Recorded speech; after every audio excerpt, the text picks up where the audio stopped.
नमस्कार, अपेक्षा kitchen delight मध्ये आपलं स्वागत आहे। आपण आज बघणार आहोत विस्मरणात गेलेली अशी एक रेसिपी जी करायला एकदम सोपी आहे आणि कमी साहित्यात तयार होते, पण चव एवढी भन्नाट आहे की मासे प्रेमींच्या तोंडाला नक्कीच पाणी सुटेल। हळदीच्या पानातले मासे ही सुद्धा एक पारंपरिक रेसिपी आहे। त्यासाठी मी घेतले आहेत एकदम फ्रेश पापलेट। आपण कोणत्याही प्रकारचे मासे घेऊ शकता, बांगडे, मांदेली वगैरे।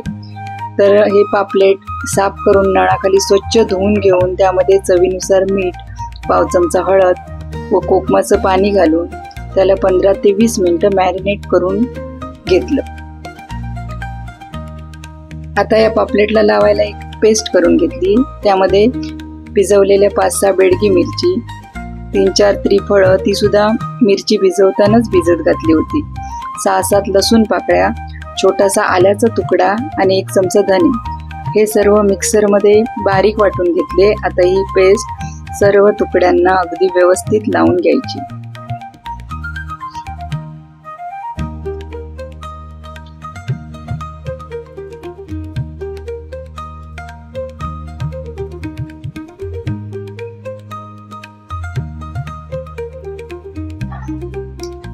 आता हळदीचं पान घ्यायचं आणि मॅरिनेट केलेला मासा त्यामध्ये ठेवून अशा प्रकारे रॅप करून घ्यायचा।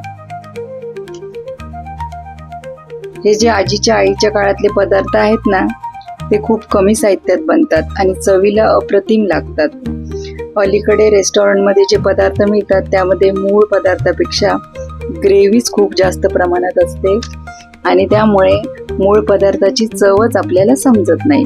पण आपल्या ज्या पारंपरिक रेसिपी असतात ना, त्या कशा साध्या सरळ असतात आणि त्याची चवही सुंदर असते। आता आपले हे मासे सगळे रॅप करून झाले आहेत। हळदीच्या पानात आपण टूथपिक लावू शकतो किंवा दोराही गुंडाळू शकतो, आणि हळदीचं पान नसेल तर केळीच्या पानात गुंडाळले तरी सुद्धा चालतील। आता एक पॅन घेऊन त्यामध्ये थोडंसं तेल टाकायचं आणि सर्व मासे असे व्यवस्थित लावून घ्यायचे।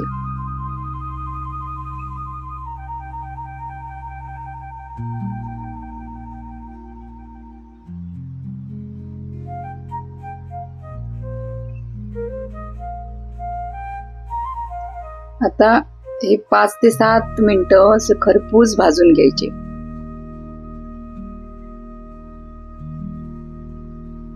आता छान सुगंध सुटलाय हळदीच्या पानांचा। झाली आहेत 5-7 मिनिटं, मी पलटवून घेते। आता असे सर्व मासे पलटवून घ्यायचे। पानाचा रंग आपल्याला बदललेला दिसतोच आहे। दोन्ही साइड अशा व्यवस्थित खरपूस भाजल्या गेल्या पाहिजे। आता झालेत आपले मासे भाजून। आता हे सर्व प्लेट मध्ये काढून घेऊ।